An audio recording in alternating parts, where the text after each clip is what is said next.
오늘 말씀을 통해 우리들의 삶 속에 하나님과 동행하는 기쁨 충만한 삶을 사시기를 주님의 이름으로 축복합니다. 여러분 가운데 함께하기를 축복합니다. 오늘 말씀의 제목은 최후 승리의 전략은 충성이다 합니다. 최후 전략, 최후 승리의 전략은 충성이다. 세상에 살아가는 많은 사람들을 볼 때 성공하는 인생, 또 실패하는 인생, 또 승리하는 인생, 패배하는 인생, 여러 종류의 인생들이 있습니다. 승리나 성공의 그 사람들의 삶을 살펴보고 또 그 요인들을 추적해 가다 보면 그들에게는 승리의 전략 혹은 성공의 전략들이 있죠. 그러나 그 전략들이 어려운 것이 아니라 굉장히 누구나 실천할 수 있는 쉬운 전략입니다. 그것을 꾸준하게 지속적으로 그걸 실행할 수 있느냐, 아니면 처음과 끝이 다른 양상으로 용두사미가 되느냐, 그런 차이들이 약간 존재합니다. 학생들이 공부의 전략을 세우죠. 부모님들과 상의해서 좋은 학군을 가고 좋은 학교를 선정하고 또 EBS라든지 일타 강사 또는 메가스터디 이런 것들을 동원해서 어떻게 하면 성적을 올리고 공부를 잘할 것인가 열심히 전략을 세우지만 가장 중요한 전략은 꾸준하게 자기 확신, 미래에 대한 자기 확신을 가지고 반드시 내가 공부를 열심히 꾸준히 지속하면 좋은 성과를 얻을 것이다 라고 하는, 그래서 공부양, 최대 학습량을 유지할 수 있는 것, 이것이 학생들에게 있어서 최고의 전략입니다. 그래서 공부는 엉덩이로 한다고 그러잖아요. 그래서 학생들이 좋은 학교, 좋은 선생님, 또 좋은 환경, 좋은 학군, 이것도 물론 중요하지만 가장 중요한 것은 자기가 최대 학습량을 만들어내는 것이 최고의 전략이다. 강한 군대의 상징은 역시 훈련량입니다. 훈련량. 훈련에서 흘린 땀 한 방울은 전시에서 피 한 방울과 같다. 강한 군대를 만드는 것은 훈련의 강도 혹은 훈련량이죠. 우리나라 전체 예산이 올해 638조입니다. 638조 중에 국방 예산이 57조입니다. 그러면 우리나라 전체 예산의 10분의 1을 들여요. 그러면 현역이 59만 명, 예비역까지 합치면 정확히 한 370만 명 됩니다. 그럼 한 번도 전쟁이 일어나지 않고 지금 70년 이상 휴전 상태로 있는 이때 해가 거듭할수록 국방 예산이 증가가 돼요. 왜 그럴까요? 차라리 그것을 없애고 다른 곳에 쓰거나 교육이라든지 여러 복지라든지 이런 데 쓰면 되지, 왜 굳이 국방 예산을 마련하고 더 좋은 군사 장비를 마련할까요? 언제 터질지 모르는 전쟁을 예비하기 위해서. 그래서 59만 명의 현역들이, 그 젊은이들이 자신들의 모든 일을 다 뒤로하고 현역으로 가서 혹은 여러 방면에서 국방 의무를 감당하고 있는 것입니다. 그러나 최강의 군대는 역시나 훈련량이에요. 전시 태세에 맞춰서 어떻게 하면 실전과 동일한 강도의 훈련을 감당해내느냐, 이게 강한 군대예요.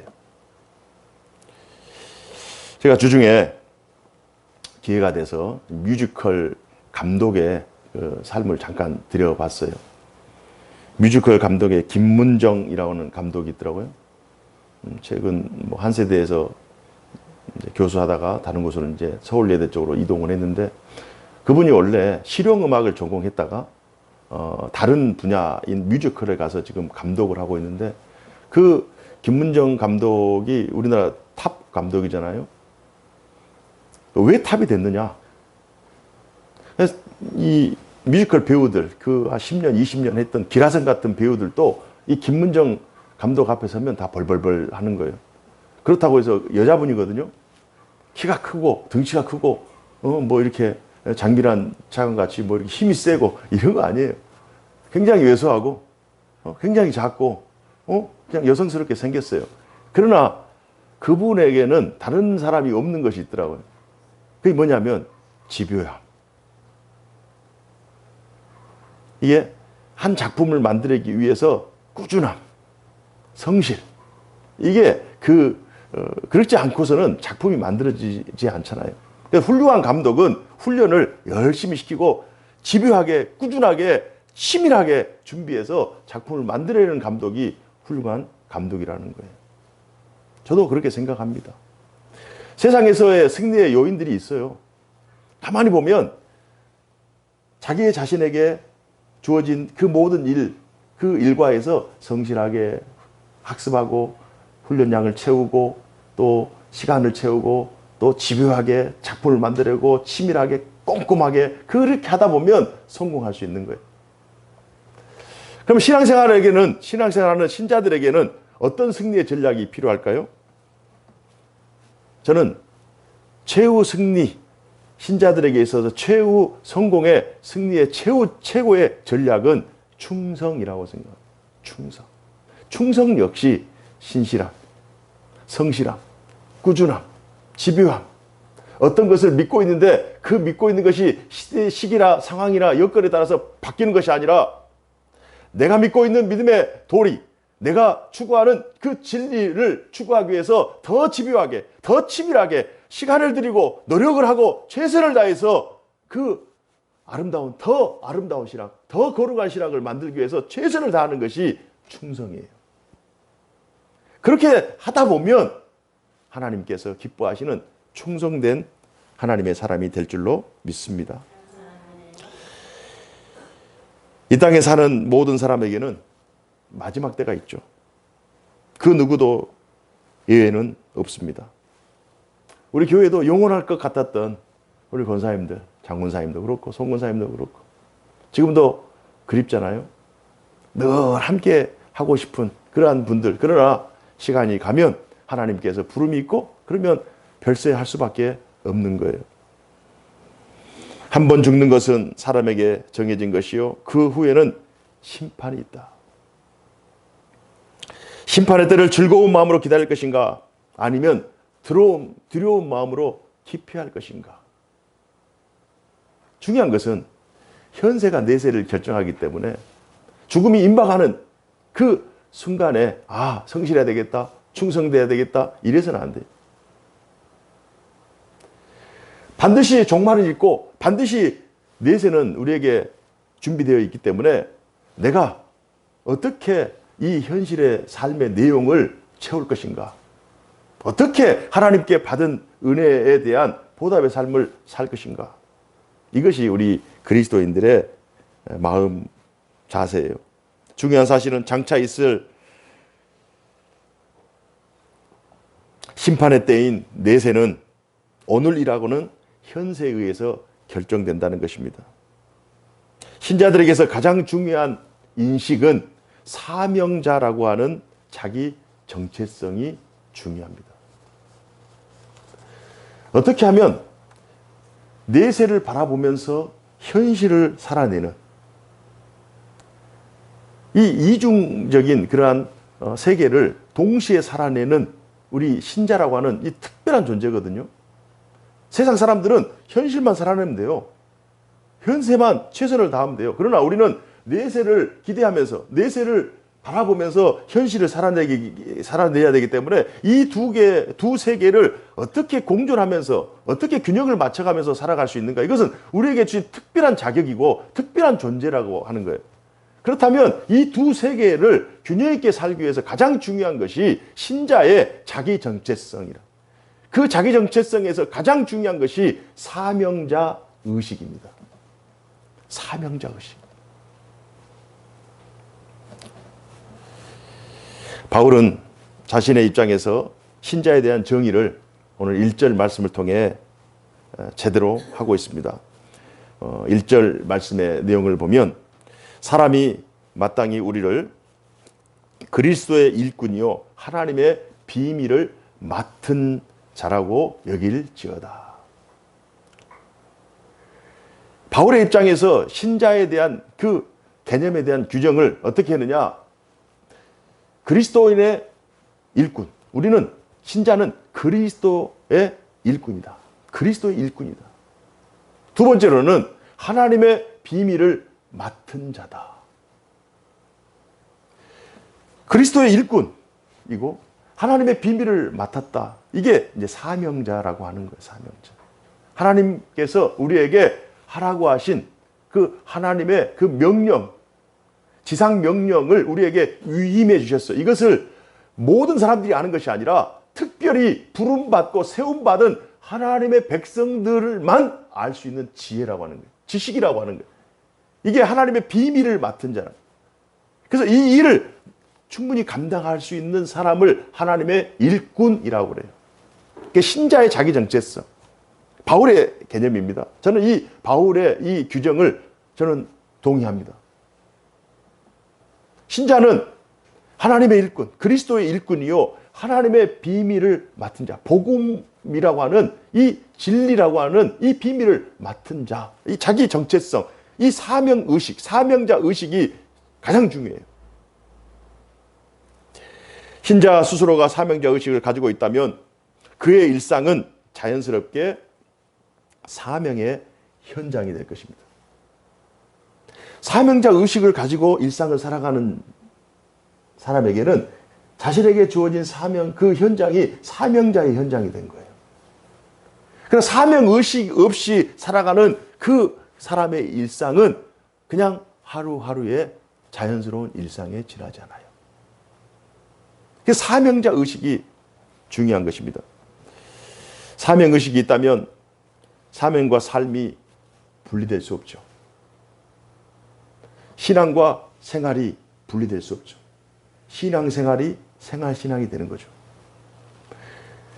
그도 그럴 것이 하나님께서는 하나님의 백성 사명자들을 부르실 때 어떤 특별한 장소에서 부르는 것이 아니라 하나님께서 그들의 삶의 현장에 찾아가셔서 그들을 부르셨어요.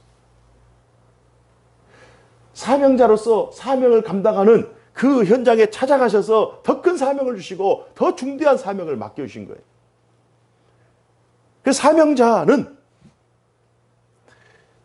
자신이 맡은 사명과 또 자신이 살아가는 삶의 현장이 분리가 아니라 서로 일치되어 있다. 하나가 되어 있다. 사명의식이 있다면 일상에 대한 자세, 인식이 새로워질 것입니다. 사명의식이 있다면 날마다의 삶에 대한 새로운 해석이 가능해질 거예요. 일반 사람들이 바라보는 세계, 일반 사람들이 바라보는 어떤 사건, 일반 사람들이 바라보는 어떤 역사의 관점이 있을 것이고, 사명자라고 하는 사명의식을 가지고 바라보는 어떤 사람의 관점, 어떤 사람의 세계, 어떤 사람의 사건, 역사, 이건 완전히 다른 거예요. 그럼 일반인의 관점에서 세상을 바라보는 건 자연스러운 거예요, 자연.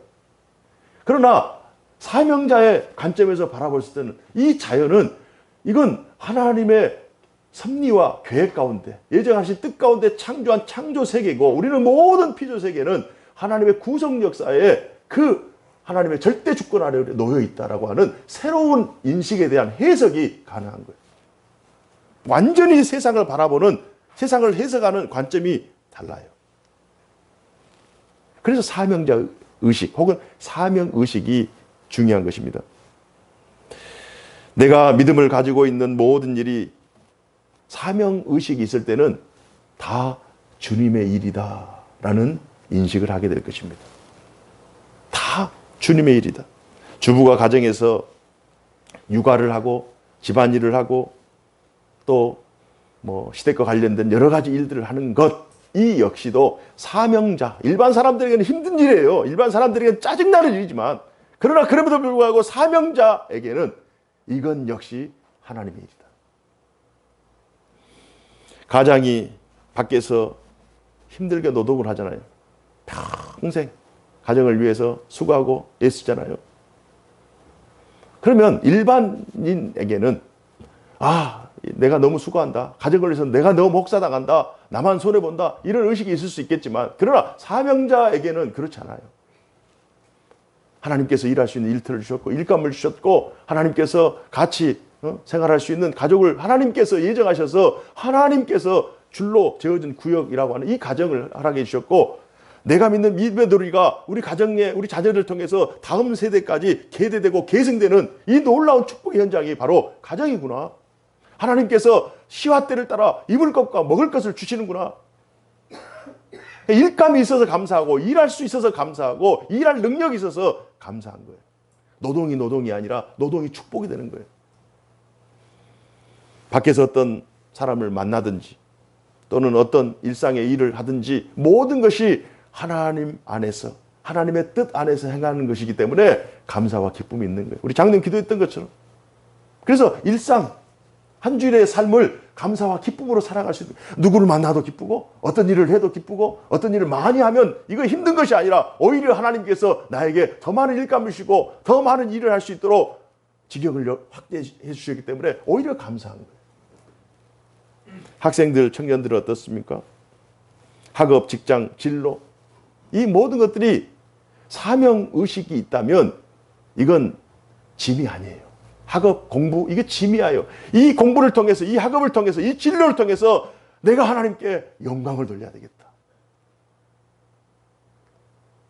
나의 일상을 통해서 어떻게 하면 내가 하나님의 가능성이 될까? 내가 어떻게 하면 하나님께 더 크게 쓰임받고 영광을 돌릴 수 있을까? 그래서 자신의 삶의 모든 기회, 모든 일들이 다 하나님이 주신 기회로 생각되는 거예요. 기회, 하나님이 주신 기회로 받아들이면 삶의 변화가 일어나는 것은 당연한 거예요. 찬스가 체인지로 바뀌는 거예요. 사명자의 자기 정체성이 없다면 자신에게 주어진 모든 일들은 다 자신의 일이 되는 거예요. 하지만 모든 일에 사명감을 가지고 일한다면 자신이 주의 이름으로 하는 모든 일들은 다 거룩한 일이요 하나님의 일이 되는 것입니다. 거룩한 일이요 하나님의 일. 그래서 성직론이라고 하는 것은 하나님께서 어떤 우리가 성속, 거룩하고 속되고 이걸 구분하는 것이 아니라 하나님께서 내게 맡기신 또 믿음으로 행하는 모든 것들은 다 거룩한 거예요. 이 땅에서. 사명의식이 있다면 사명자가 행하는 일은 거룩한 일이에요. 마치 우리가 성찬 예식을 행할 때 우리가 떡과 잔을 마시잖아요. 그럼 우리 이 권사님께서 늘 떡을 준비하셔요. 카스테라를 준비하신다고요. 그럼 카스테라를 하늘에서 하나님께 직접 공급하느냐? 그 카스테라가 주님의, 우리는 성찬을 행할 때 주님의 떡이요 하고, 안 권사님이 포도주를 준비하는데 그것은 우리가 마시면서 주님의 피요 이렇게 마시거든요. 그러나 성찬 예식 이전에는 동일하게 사명자라고 하는 주의 이름으로 행하는 일 고백이 없다면 이건 그냥 단순한 떡과 단순한 포도주에 지나지 않아요. 그러나 성찬 예식을 통과하면서 하나님의 영적 임재가 우리 가운데 임하면서 이게 주님의 떡이 되고 주님의 피가 되는 놀라운 변화가 일어나는 거예요. 똑같은 일상이지만 똑같은 삶의 모습이고 똑같은 사람들을 만남이지만 똑같은 일을 반복적으로 행하고 있지만 내가 하나님 앞에 사명의식을 가지고 내가 하나님 앞에 이 시대에 이곳에서 부름을 받아 이 일을 하고 있다고 하는 사명자의 의식을 가지고 그 일을 행하면 그 일은 거룩한 일이 되는 것이고 그 일은 하나님이 되게 하신 일이고 가족들도 마찬가지입니다. 우연히 발생한 일이 아니라 하나님께서 만세전에 예정하신 뜻 안에서 내게 이런 가정을 주셨고 이런 자녀를 주셨고 이런 만남을 주셨고 이런 일을 주셨고 이런 능력을 주셨고 이 모든 것이 하나님의 은혜라 고백하는 줄로 믿습니다. 이게 사명자의 의식이 얼마나 중요한 것이냐. 새로운 인생에 대한 관점, 세상을 바라보는 그 관점, 인식이 달라져 버리는 거예요.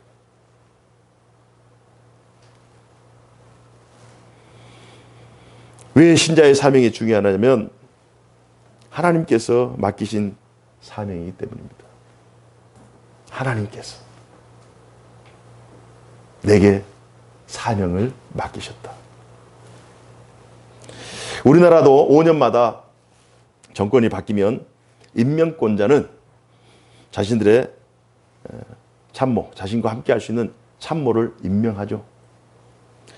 그 자리는 물론 명예로운 자리고 영광스러운 자리죠. 장차관 된다는 것이 이건 쉬운 일이 아니잖아요. 그러나 반면 그 자리는 비난받는 자리요, 책임을 감내해야 하는 자리예요. 그러나 그럼에도 불구하고 임명권자의 그 부름 앞에 사명을 감당하기 위해서 최선을 다하는 거예요. 최선을 다. 세상에 권세자가 5년 임기를 또 5년도 다 채우지 못하잖아요. 뭐 1년, 2년 하다가 이제 그만두고, 어떤 사람은 영광스럽게 끝나지만 어떤 사람은 진짜 비난받고 오히려 하지 않았으면 더 영광스러울 건데, 오히려 그 자리를 맡음으로 인해서 자신의 삶에 불명예가 되는 경우들이 많잖아요. 5년 임기, 그 임명권자의 그 권위가 얼마나 큽니까? 그러나 천지를 창조하시고 만왕의 왕 되신 하나님께서 우리에게 사명을 주셨고, 우리에게 가정을 허락해 주셨고, 일터를 주셨고, 직분을 주셨고, 우리가 이 시대에서, 이 현실에서 하나님의 그 비밀을 맡은 하나님의 일꾼으로 부름을 받았다는 것, 이것이 우리의 영예요, 영광이요, 명예요, 자랑인 줄로 믿습니다. 사명자라고. 내가 사명자다. 그래서 사명자들은 주님의 칭찬을 사모해야 돼요. 주님께서 나를 부르셨고 세우셨고 맡겨주셨기 때문에 내가 하나님의 구원 역사에 참여하는 자가 되었다. 어떤 구분이 없다니까. 내가 사명의식을 가지고, 사명자라고 하는 인식을 가지고 하나님께서 내게 준 일상에서 그 의식과 그 인식을 가지고 살아가면서 최선을 다해 하나님께서 나에게 준 환경 속에서 무엇을 원하실까? 주님이라면 과연 어떤 것을 원하실까라고 하면서 최선을 다해서 마치 모든 것을 주께 하듯 최선을 다하면 이것이 사명자의 삶이고 사명의 현장이고, 그걸 통해서 하나님께서 영광을 받으신다니까요. 그 사람은 하나님의 구원 역사에 동참하는 기회를 얻는 것이고 가장 영광스러운 삶을 살아가는 것입니다. 제가 은퇴하신 목사님들 또는 은퇴하신 장로님들 또는 현역에서 이제 퇴직하신 여러분들 대화를 해보면 그분들이 하시는 말씀이 거의 비슷해요. 일할 수 있는 것이 은혜였다. 일할 수 있는 것이 은혜였다. 일할 수 있을 때. 할 수 있는 일이 있다는 것이 얼마나 행복한지 모르겠다. 이런 고백을 하시더라고요. 현역에 있는 사람들은 어서 은퇴했으면 좋겠다. 어서 끝냈으면 좋겠다. 어서 이 짐을 그냥 내려놨으면 좋겠다. 편하게 살았으면 좋겠다. 이렇게 생각하지만 정작 은퇴하신 분들은 그때가 행복했다는 거예요. 지금 어르신들 지금 자녀들 다 키우고 자녀들이 30이 넘어가다 보면은 자녀들 구경하기 힘들잖아요. 자녀들 어렸을 때 10세 미만 때 5세 미만 때 정말 손도 많이 가고 정말 힘들지만 그때가 행복했다는 거예요. 그때 끌어안고 그때 함께 얘기했던 그때가 정말 그립다는 거예요. 그러나 그 시간은 다시 돌아오지 않습니다. 일할 때가 행복하다는 거예요. 일할 수 있는 일감이 있는 것이 행복하다는 거예요. 내가 하나님께 부름을 받고 그 영광스러운 부름 앞에 아멘 하고 나아가서 하나님께서 맡기신 그 일이 하나님이 내게 주신 일인 줄 알고 내가 내 능력과 또 내 지혜와 내 모든 경험과 내 믿음과 이 모든 것들을 다 동원해서 내가 그 일을 하고 있다는 그 현장 자체가 복된 현장인 줄로 믿습니다.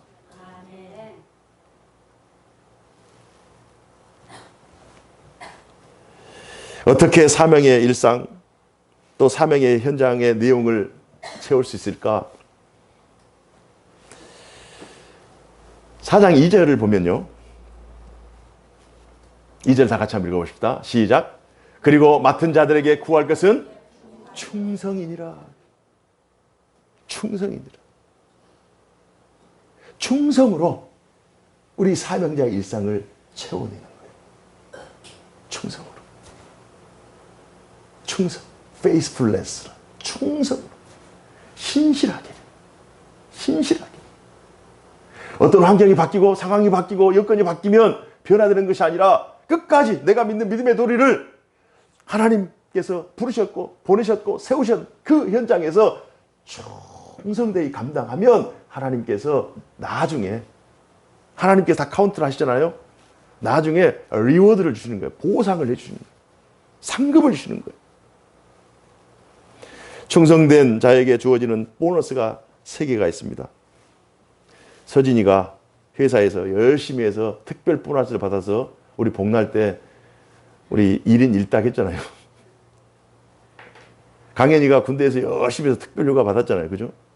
그런 것처럼 우리가 이 땅에서 충성되면 하나님께서 이 일을 막 부리시고 그냥 하나님께서 하나님이 뭘 없으셔서 우리에게 일감을 주시는 것이 아니라 우리에게 상 주시고자 일감을 맡겨주시는 거예요. 그러나 감당 못할 일감을 주시는 것이 아니고 감당할 수 있는 모든 능력과 여건과 환경 모든 지혜를 다 주시고 믿음까지 다 주시고 여건까지 다 주신 다음에 어디 한번 해봐라. 그것도 못하게 되면 안 되잖아요. 그걸 해내면 다 하나님의 것인데 하나님 그걸 떼어주시는 거예요. 상을 주시는 거예요. 하나님이 없어서 더 많이 가져서 그걸 착취하기 위해서 우리를 일꾼으로 부르신 것이 아니라 하나님께서 복을 주시기 위해서 우리를 세우시는 거예요. 3가지 보너스가 있는데 첫 번째는 하나님의 칭찬이 있는 거죠. 우리 5절 말씀 한번 다 같이 읽어보십시다. 5절 말씀 시작. 그러므로 때가 이르기 전 곧 주께서 오시기까지 아무것도 판단하지 말라. 그가 어둠에 감추인 것들을 드러내고 마음의 뜻을 나타내시리니 그때에 각 사람에게 하나님으로부터 칭찬이 있으리라. 아멘. 충성된 사명자에게 하나님께서 칭찬을 주시는 거예요. 그냥 칭찬만 하시고 말로만 끝나시느냐? 아닙니다. 상급이 있죠. 상급. 야고보서 1장 12절에 보면 시험을 참는 자는 복이 있나니 이는 시련을 견디어낸 자가 주께서 자기를 사랑하는 자들에게 약속하신 생명의 면류관을 얻을 것이기 때문이라. 약속하신 생명의 면류관, 영생 복락을 하나님께서 우리에게 상급으로 주십니다. 칭찬이 있죠. 상급이 있죠. 또한 3번째는 영광이 있어요. 신자의 영광이 있다고요. 계시록 21장 26절 이하에 보면 이런 내용이 있습니다. 좀 내용이 길어요. 잘 들으세요. 그러나 장차 주께서 우리들 사명자에게 주실 영광이다 생각하시고 앞으로 이런 일이 있겠구나 기대하면서 한번 들어보세요. 사람들이 만국의 영광과 존귀를 가지고 그리로 돌아가겠고 무엇이든지 속된 것이나 가증한 일 또는 거짓말하는 자는 결코 그리로 돌아가지 못하되 천국입니다. 오직 어린 양의 생명책에 기록된 자들만 들어가리라. 어디로요? 천국으로, 영생으로. 또 그가 수정같이 맑은 생명수의 강을 내게 보이니 하나님과 및 어린 양의 보좌로부터 나와서 가운데로 흐르더라. 강 좌우에 생명나무가 있어 12가지 열매를 맺되 달마다 그 열매를 맺고 그 나무 잎사귀들은 만국을 치료하기 위하여 있더라. 다시 저주가 없으며 하나님과 그 어린 양의 보좌가 그 가운데 있으리니 그의 종들이 그를 섬기며 그의 얼굴을 볼 것이요 그의 이름도 그들의 이마에 있으리라. 다시 밤이 없겠고 등불과 햇빛이 쓸데없으니 이는 주 하나님이 그들에게 빛이심이라. 그들이 세색토록 왕노릇 하리로다. 아멘. 하나님의 영광스러운 하나님의 통치에 참여자가 되는 거예요. 마지막 때에 하나님께서 우리를 들어서 영광스럽게 하시는데 어느 자리까지 영광스럽게 하느냐? 하나님의 그 통치에 참여하는 왕노릇을 하는 그러한 존재로 우리들을 높여주시는 것입니다. 어떤 자들에게요? 충성되게 사명을 감당하는 자들에게. 교회에서만 충성이 아니라 사명자의 의식을 가지고 있는 사람은 모든 일상이 다 사명의 현장이라고. 사명의 현장. 그러나 그럼에도 불구하고 우리의 충성을 흔드는 요인들이 있어요. 우리가 충성하고 사명자로서 최선을 다해야 되는데 그걸 가로막는 장애물들이 있다니까요. 몇 가지 것들이 있죠. 게으름, 의심, 과연 오늘 목사님이 설교한 이 말씀이 나의 삶에 합당하게 임할까? 응할까? 또는 내세에 대한, 천국에 대한, 영생에 대한 하나님의 그 상급 칭찬, 영광, 이게 과연 이게 가능할까? 그러면서 사명자의 그 발걸음이 주춤하는 거예요. 게으름, 의심, 또 삶의 여러 무게들, 그리고 제일 중요한 것들은 충성되게 못하는 여러 이유들. 충성의 가장 큰 적은 여러 이유들입니다. 여러 가지 이유들이 있어요. 왜 이렇게 이유가 많은지 모르겠어요. 이래서 안 되고 저래서 안 되고 그때는 안 되고 저 때도 안 되고 내일도 안 되고 도무지 안 되는 거, 이래서 안 되고. 항상 여러 이유들이 문제입니다. 여러 이유들이 사명의 걸림돌이 되어서는 안 돼요. 오늘 말씀을 통해서 최후 승리, 신자의 최후 승리의 최고의 전략은 충성이라고. 충성됨은 자신이 믿고 따르는 그 복음 혹은 그 믿음의 진리, 도리, 이 부분에 있어서 신실하게 최선을 다해서 집요하게, 마치 세상 사람들이 승리하는 그 요인들처럼 정말 최선을 다해서 집중하는 거예요. 그 집중을 방해하는 그 요소들이 여러 이유들이라니까. 여러 이유들 한번 생각해 보세요. 여러 이유들. 이래서 안 되고 저래서 안 되는 여러 이유들. 그 이유들이 우리가 사명자로서 충성의 그 길을 걸는데, 충성의 내용을 채워나가는데 장애물이 돼서는 안 돼요. 그 장애물들을 하나둘씩 제거해 나가야 돼요.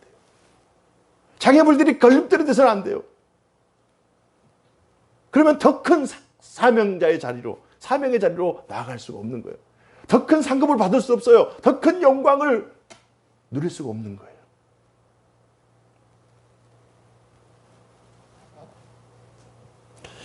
충성된 자에게 주어지는 종말론적인 영광이 있다는 사실을 기억하면서 충성을 흔드는 요인들을 우리는 통제할 필요가 있습니다.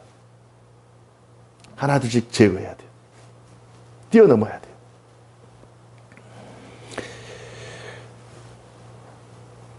그 뛰어넘는 방법 중에서 최고의 방법이 뭐냐? 오늘 굉장히 중요한 내용입니다. 여러 이유들 때문에 사명자로서 더 충성해야 되는데 충성할 수 없어. 그러면 그 충성할 수 있는 그 방법, 충성의 자리로 나갈 수 있는 그 가장 중요한 그 방법은 뭐냐? 더 충성하는 거예요. 더 충성하는 거예요.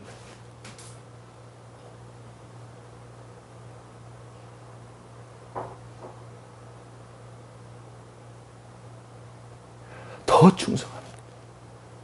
충성을 더 붙잡는 거예요. 어떻게 하면 더 충성한 지혜를 짜내는 거예요.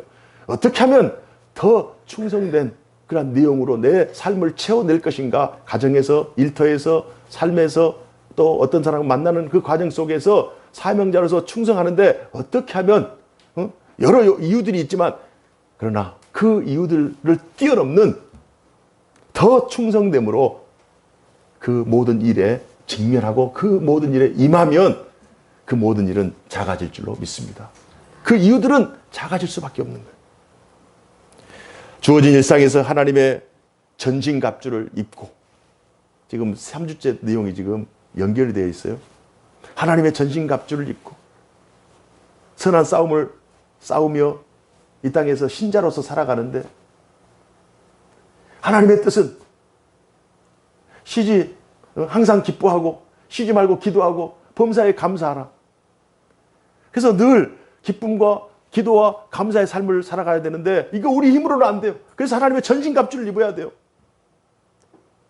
그 하나님의 전신갑주를 입고 어떻게 우리 액션이 어떻게 돼야 되느냐? 충성되이 그 길을, 우리에게 주신 그 진리의 길을 걸어가는 것.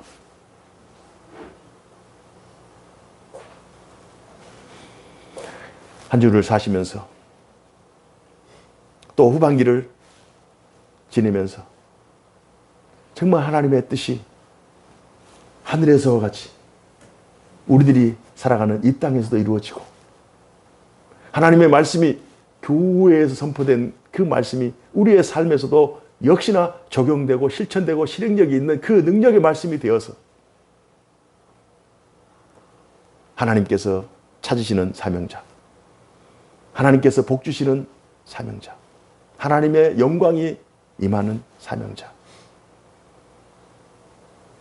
최후 승리의 그러한 사명자들이 되어서 하나님께 영광을 돌리고 여러분에게도 큰 기쁨을 누리는 그런 복된 인생 사시기를 주님 이름으로 축복합니다. 기도하겠습니다. 은혜로우신 하나님 아버지 감사합니다. 오늘도 저희들을 사랑하여 주셔서 귀한 말씀 저희들에게 허락해 주시고 우리가 이 땅을 살아가는 동안 우리의 일상에서 하나님의 전신갑주를 입고 충성을 다하여 항상 기뻐하며 쉬지 말고 기도하며 범사에 감사하는 충성된 사명자로 살게 하여 주옵소서. 이것이 우리를 향한 하나님의 뜻이고 또 우리를 구원하신 하나님에 대한 우리의 바른 도리인 줄로 알고 우리의 삶 속에서 늘 주님과 동행하는 축복의 삶 누리게 하여 주옵소서. 이 모든 은혜를 소망하며 우리 주 예수 그리스도 이름으로 기도하옵나이다. 아멘.